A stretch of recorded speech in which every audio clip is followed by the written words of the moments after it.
Vamos dar continuidade a esta série de vídeos, na qual fazemos um estudo de O Livro dos Espíritos, com base nos estudos que Chico Xavier fazia lá no seu centro, com o seu grupo, em 1959, e ao final de cada reunião de estudo, Chico recebia uma mensagem de Emmanuel, tratando daquele assunto estudado, daquela questão estudada naquele dia, compondo também depois o livro Religião dos Espíritos, ok? Então, nesse estudo, nós temos a questão abordada por Kardec, a resposta dos espíritos superiores, em alguns casos, algumas colocações do próprio Allan Kardec, e ao final desse estudo do Chico, Emmanuel transmitiu uma mensagem pertinente ao assunto abordado, ok? Então, nós estamos ainda aqui na sequência numérica das questões, a questão 218, que nós vamos ver agora, que pertence à segunda parte do Livro dos Espíritos, o livro 2, né? Ainda no capítulo 4, sobre a pluralidade das existências, ok? E um subtítulo, desculpe, que fala das ideias inatas.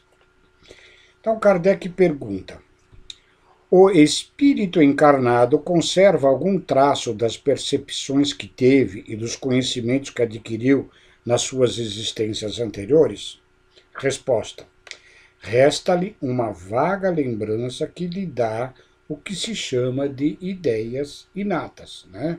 Então, muito do que nós temos ideias nossas, que trazemos do nosso nascimento, né, com certeza pertence a conhecimentos adquiridos em outras existências, né? Se na concepção de muitas escolas religiosas o espírito nasce junto com o corpo, nenhum ser humano teria alguma forma de ter uma ideia inata, pois que ela não teria adquirido nenhuma experiência em existências anteriores. Essa questão vem corroborar a ideia do dogma filosófico da reencarnação que a doutrina espírita adota, ok? E uma subpergunta aqui, a 218, de Kardec. A teoria das ideias inatas não é, pois, uma quimera? A resposta dos espíritos: não. Os conhecimentos adquiridos em cada existência não se perdem. Libertado da matéria, o espírito os conserva.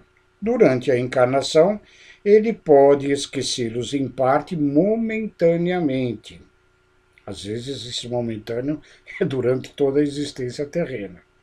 Mas a intuição que deles guarda ajuda o seu adiantamento. Sem isso, deveria sempre recomeçar. O espírito parte em cada nova existência do ponto em que chegou na existência anterior. Tá? Então, sem a reencarnação, sempre que a gente esquecesse tudo, se perdesse os conceitos das existências anteriores, né, o espírito teria que evoluir tudo novamente. Seria um novo aprendizado. Outra subquestão de Kardec.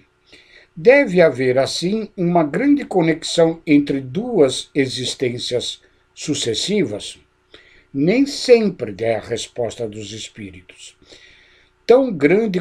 Nem sempre tão grande essa conexão como poderia supor, porque as posições frequentemente são bem diferentes, e no intervalo entre uma encarnação e outra, o espírito pode ter progredido. Esta resposta, Kardec faz uma observação que nos remete à questão, ainda neste capítulo, a questão 216. Vamos lê-la. Questão 216. O homem conserva em suas novas existências os traços do caráter moral de suas existências anteriores? Sim, isso pode acontecer. Mas, em se melhorando, ele muda. Sua posição social pode também não ser a mesma, Se de senhor, ele passa a escravo.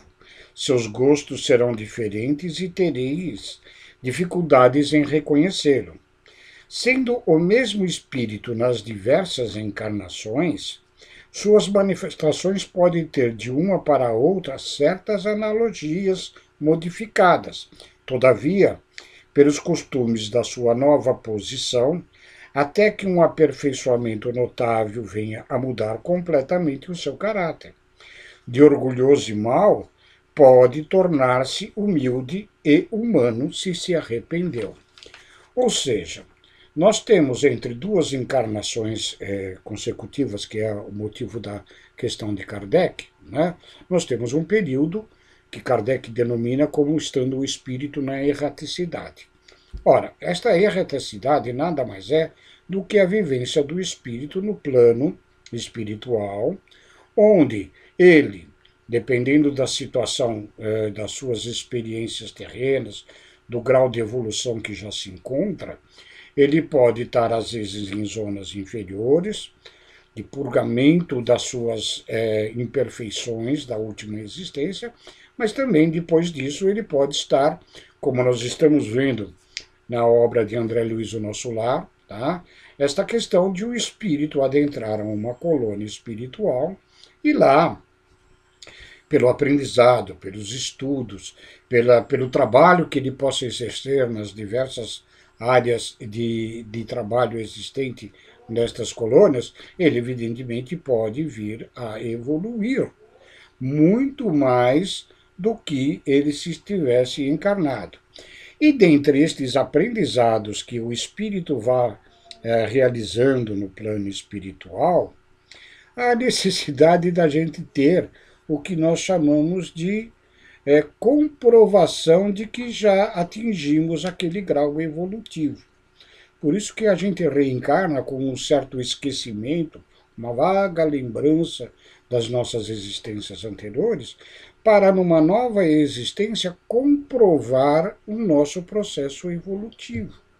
Então, assim, neste processo, nós numa existência somos tentados, nós temos algumas tentações para ver se a gente não cai nos antigos defeitos, nas antigas imperfeições, e de fato já incorporamos ao aprendizado e adquirimos novas virtudes, novos conhecimentos, ok? Por isso que o nosso planeta se chama de provas e expiações. Expiações no sentido de correções de caminhos indevidos que tomamos pelo nosso próprio livre-arbítrio em outras existências, ok? E prova que é para comprovarmos, com o devido esquecimento das existências anteriores, os conhecimentos de processos evolutivos que fomos adquirindo. Nada mais do que isso. É como na escola. O professor, durante o ano letivo, dá uma série de ensinamentos aos alunos, e o aluno, ao final deste período letivo, vai provar que já apreendeu aqueles ensinos que o professor deu. Por que ele tem que comprovar? Porque se ele não conseguiu reter estes conhecimentos dados, para os anos posteriores no processo de evolução escolar, ele não terá condições de aprender as coisas mais avançadas, mais novas. Assim se dá com o espírito. Enquanto a gente não adquire certos princípios, melhoramento de caráter, novas virtudes, abandonar velhos defeitos, velhas imperfeições, nós não estaremos aptos a adquirir novos processos evolutivos. É tudo um trabalho encadeado e é por isso que existem as sucessivas existências nossas, porque numa única existência nós não conseguimos evoluir tudo, né? Muitas das vezes a gente estaciona, a gente perde toda uma encarnação por nossos processos ainda muito pequenos de entendimento da nossa vida espiritual, que é a nossa vida real, ok? É disso que aborda estas questões que Chico estava estudando naquela época. A respeito dessa questão 218, nós vamos ter no livro Religião dos Espíritos, né, uma lição que se intitula Jovens, que foi feita, esse estudo foi feito pelo Chico, numa reunião do dia 10 de agosto de 1959. E aí Emmanuel que nos traz essa mensagem. Lembremos-nos que o subtítulo dessas pluralidades de existência é ideias inatas, ok? Então, Emmanuel começa assim. No estudo das ideias inatas, pensemos nos jovens que somam as tendências do passado às experiências recém-adquiridas, e aqui ele se refere na própria encarnação presente, ok? Então tem as experiências anteriores e tem as experiências que está sendo adquirida nesta existência. Com exceção daqueles que renasceram submetidos a observações da patologia mental, problemas aí das necessidades do espírito de trazer estas patologias no âmbito da mentalidade, algum retardo de inteligência, alguma questão nesse sentido, todos, excetuando-se esse, todos vieram da estação infantil para o desempenho de nobre destino. Isso corrobora aquela ideia de que, muitas vezes, dentro das nossas próprias lides, dos nossos próprios companheiros espíritas, que traçam, às vezes, uma conceituação de que todos nós renascemos para sofrer e desse sofrimento surge a nossa evolução, em parte, muito em parte, é real, mas na realidade todos nós encarnamos para evoluir independentemente de sofrermos ou não. A escolha de sofrer, muitas das vezes, é por conta do nosso próprio livre-arbítrio. Porém, há espíritos com o seu esclarecimento espiritual já adquirido, o sofrimento não faz parte do seu processo de evolução. O processo de evolução se dá com a consciência de cumprir este nobre destino a que todos nós estamos sujeitos em todas as encarnações. Entretanto, continua Emmanuel, quantas ansiedades e quantas flagelações quase todos padecem, quase todos, não todos, antes de se firmarem no porto seguro do dever a cumprir. Aqueles que já se esclareceram da sua realidade espiritual, esses praticamente nada sofrem. Ao mapa de orientação respeitável que trazem das esferas superiores, este mapa é aquele mapa de processos planejados de cada encarnação, a transparecer-lhes no sentimento, na forma de entusiasmos e sonhos juvenis, misturam-se as deformações da realidade terrestre que neles espera a redenção do futuro. Muitos saem da meninice moralmente mutilados pelas mãos mercenárias a que foram confiados no berço, e outros tantos acordam no labirinto dos exemplos lamentáveis partidos daqueles mesmo de quem contavam colher as diretrizes do aprimoramento interior. Este parágrafo está falando para nós pais, né? Dos nossos jovens, que desde a meninice contam com a nossa responsabilidade de orientá-los ao bom caminho, e muitas vezes, por condições diversas do nosso próprio processo evolutivo, exemplos lamentáveis que transmitimos a esses espíritos reencarnantes, fazendo com que as suas existências não sejam tão boas quanto deveriam ser no processo evolutivo. Muito do que acontece aos nossos jovens, como nós vamos ver aqui nos exemplos trazidos por Emmanuel, né? Muito dos problemas acarretados, que muitas das vezes nós condenamos na juventude, aí um pouco afastada da normalidade da nossa civilização, da marginalidade a que se entregam, dos vícios com quem são tomados, acabando com a sua própria juventude, né? Muitas destas vezes são responsabilidades nossas diretamente como pais, ou do processo da sociedade como um todo. Então vamos continuar essa leitura e entender essa questão. Continuando, Emmanuel diz, muitos destes jovens são arremessados aos problemas da orfandade, quando mais necessitavam do apoio amigo, junto de outros que transitam na terra, a afeição de aves de ninho desfeito, largados sem rumo à tempestade das paixões subalternas. O que ele se refere a isso? Ninhos desfeitos, casamentos e separações irresponsáveis, levando muitas das vezes os nossos filhos, os nossos jovens, a caminhos que são difíceis de serem resgatados. E, evidentemente, cada um de nós, dependendo dos exemplos que transmitimos, lamentáveis aos nossos filhos, né, nós somos responsabilizados igualmente. Ninguém foge à justiça divina. Jesus já nos afiançou. Toda a lei deverá ser cumprida até o último tio. Responsabilidade todas nós temos.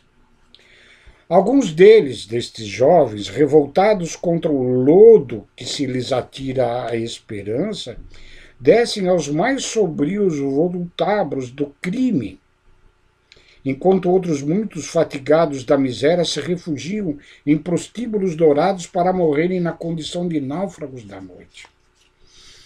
Espero que hoje não aconteça tanto, mas os orgulhos de certos pais, quando aparece uma filha grávida, ainda solteira, né, coloca-se para fora do lar e entrega-se elas, muitas vezes, à prostituição. Sem as condições da sua manutenção, da sua subsistência na existência terrena. Quantos crimes são impetrados por jovens, mas com responsabilidade básica nos seus pais? E aí ele continua numa série de exemplos. Pede-se-lhes aos jovens o porvir, mas arruína-se-lhe o presente. Engrinalda-se-lhes a forma e perverte-se-lhes a consciência.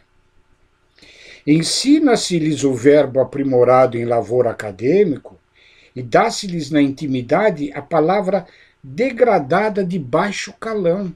São os nossos exemplos lamentáveis. Ergue-se-lhe o ideal à beleza da virtude e zomba-se deles toda vez que não se revelem por tipos acabados de animalidade inferior.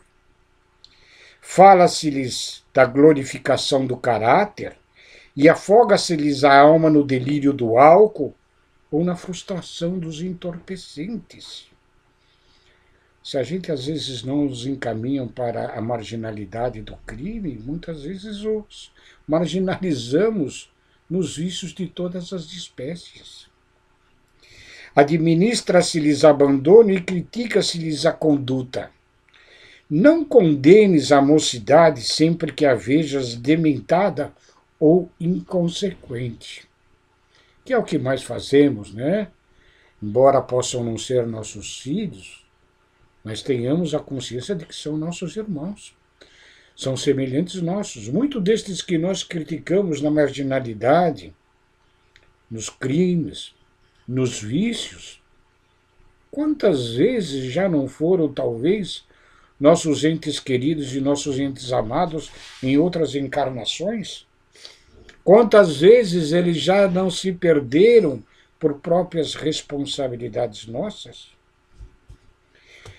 Cada menino e moço no mundo é um plano da sabedoria divina para serviço à humanidade. O plano da sabedoria de Deus é para que todos sejam serviços à humanidade. E todo menino e moço transviado é um plano da sabedoria divina que a humanidade corrompeu ou deslustrou. Deus não coloca nenhum jovem, nenhuma criança, nenhum menino, nenhum espírito encarnado para ser transviado. Isso é produto das nossas imperfeições, dos nossos defeitos, das nossas intolerâncias, dos nossos preconceitos. Quando às vezes atingimos um certo grau de civilidade, de processo evolutivo, mas não estendemos esta civilidade, esta evolução aos nossos semelhantes. Falta-nos amor fraterno. Cada vez que condenamos jovens criminosos, viciados, falta-nos o espírito de caridade, de fraternidade. Recebamos os jovens de qualquer procedência por nossos próprios filhos, estimulando neles o amor ao trabalho e a iniciativa da educação. A educação é a base do processo evolutivo de todos os espíritos, encarnados ou não. Diante de todos os que começam a luta, referindo-se aos jovens, a senha será sempre velar e compreender. O budismo tem uma conceituação de compaixão muito interessante. É amor com entendimento, compreensão, entendendo que todo espírito, esteja ele num processo evolutivo, adiantado ou não, é um delinquente ou não, cabe-nos o entendimento e entendermos que é nosso irmão. Falta-nos muitas vezes o espírito de caridade, de fraternidade. Velar e compreender a fim de que saibamos semear e construir, porque em todos os tempos onde a juventude é desamparada, a vida perece. Profunda essa lição, baseada no estudo do Chico, na lição, na questão 218. Sigamos ainda com este vídeo para abordarmos mais uma questão, ainda neste item de pluralidade das existências, a questão 220. A pergunta de Allan Kardec. Em mudando de corpo, podem perder-se certas faculdades intelectuais, deixando-se de ter, por exemplo, o gosto pelas artes? Né? Numa encarnação nova, a gente pode perder algumas das experiências já obtidas no passado? E a resposta da espiritualidade superior: sim. Se conspurcou esta inteligência ou se fez dela um mau emprego. Ademais, uma faculdade pode permanecer adormecida durante uma existência porque o espírito veio para exercitar uma outra que com ela ainda não tem uma relação.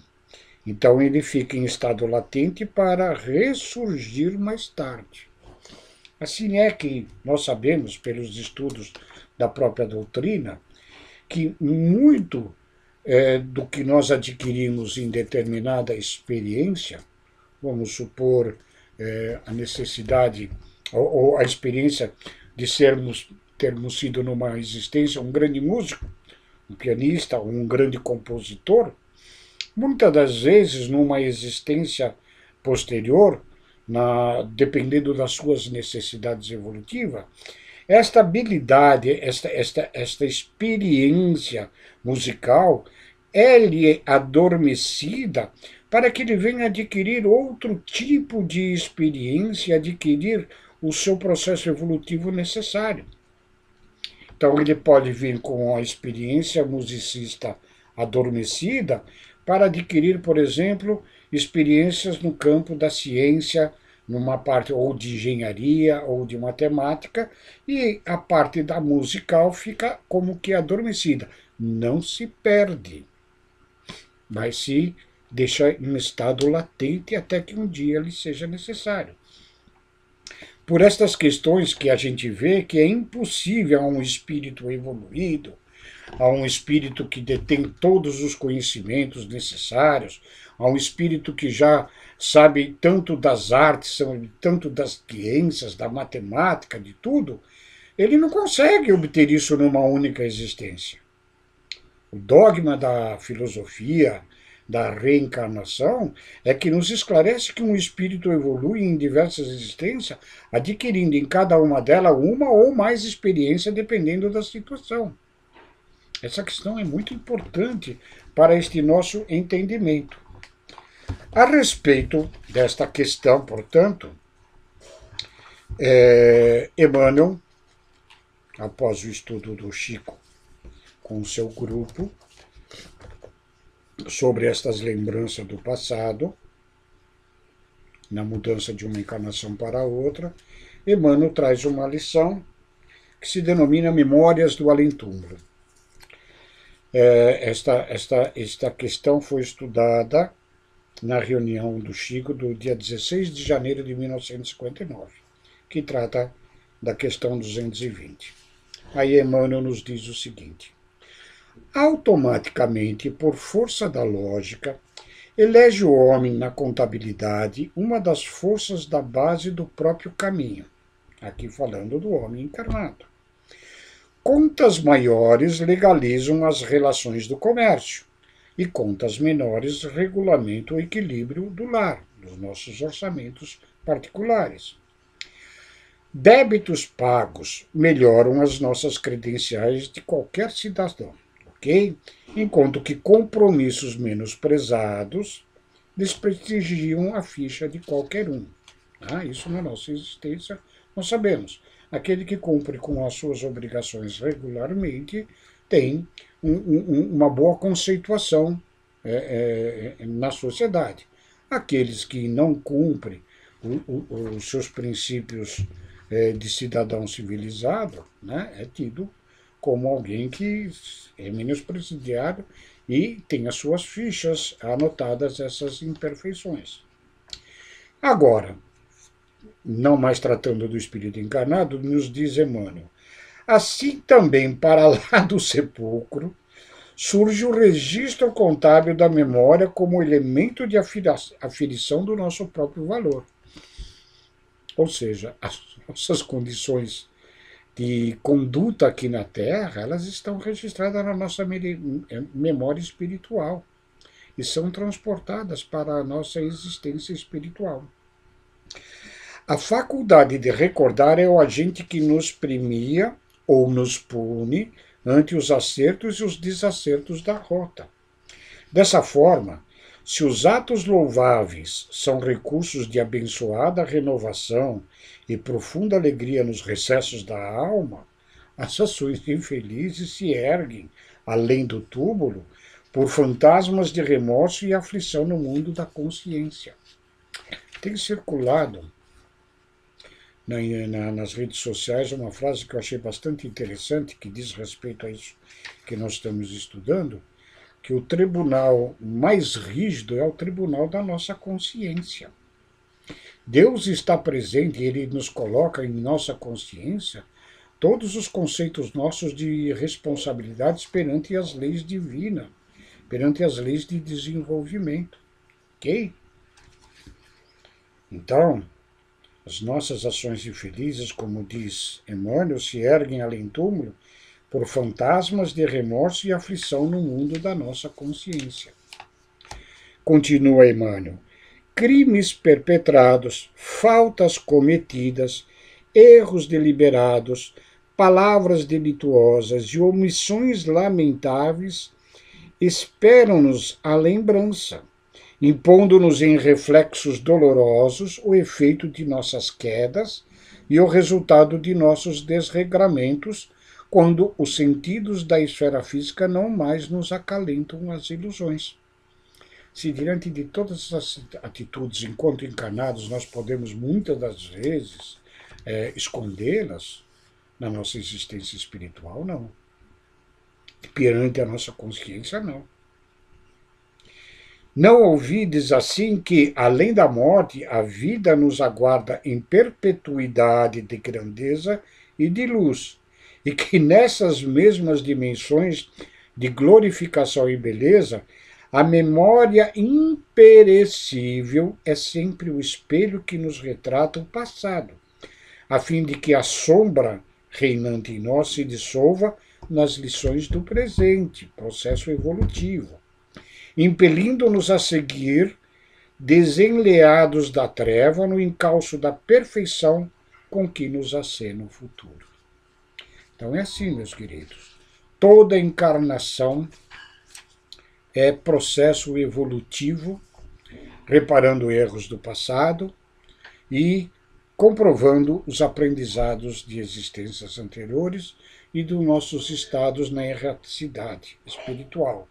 Mas, quando nós, tentados, caímos em tentação, diante das nossas imperfeições e dos nossos próprios defeitos, nós acumulamos débitos que não são esquecidos na nossa memória espiritual. Tá? Então, tenhamos esta consciência da nossa realidade de espíritos imortais e que de todas as atitudes nossas nós levamos a nossa responsabilidade adiante. Fica assim, mais uma vez, com bastante esclarecimento da espiritualidade superior, na codificação de Kardec de O Livro dos Espíritos, né? E nos comentários desse amigo espiritual que nos traz novos esclarecimentos através do nosso querido Chico Xavier, nesse livro Religião dos Espíritos. Tá? Pedimos sempre a todos, quando possível, que nos ajudem nesta divulgação do Evangelho de Jesus e da doutrina dos Espíritos, a divulgação junto de conhecidos, familiares, né? Porque não é outra nossa intenção na gravação destes vídeos de divulgarmos estas questões fundamentais a todos nós, espíritos ainda encarnados, mas que temos o objetivo da evolução no plano dos espíritos, ok? E acompanhando estes vídeos do estudo do Livro dos Espíritos, nós temos em paralelo a leitura e estudo da obra de Despertamento Espiritual de André Luiz, o livro Nosso Lar, também psicografia do Chico, para que nós acompanhemos tanto a base da doutrina no Livro dos Espíritos, como também obras complementares de espíritos espíritas, trazendo-nos mais esclarecimentos a respeito da nossa vida no plano espiritual. Fique com Deus, muito obrigado e um beijo a todos.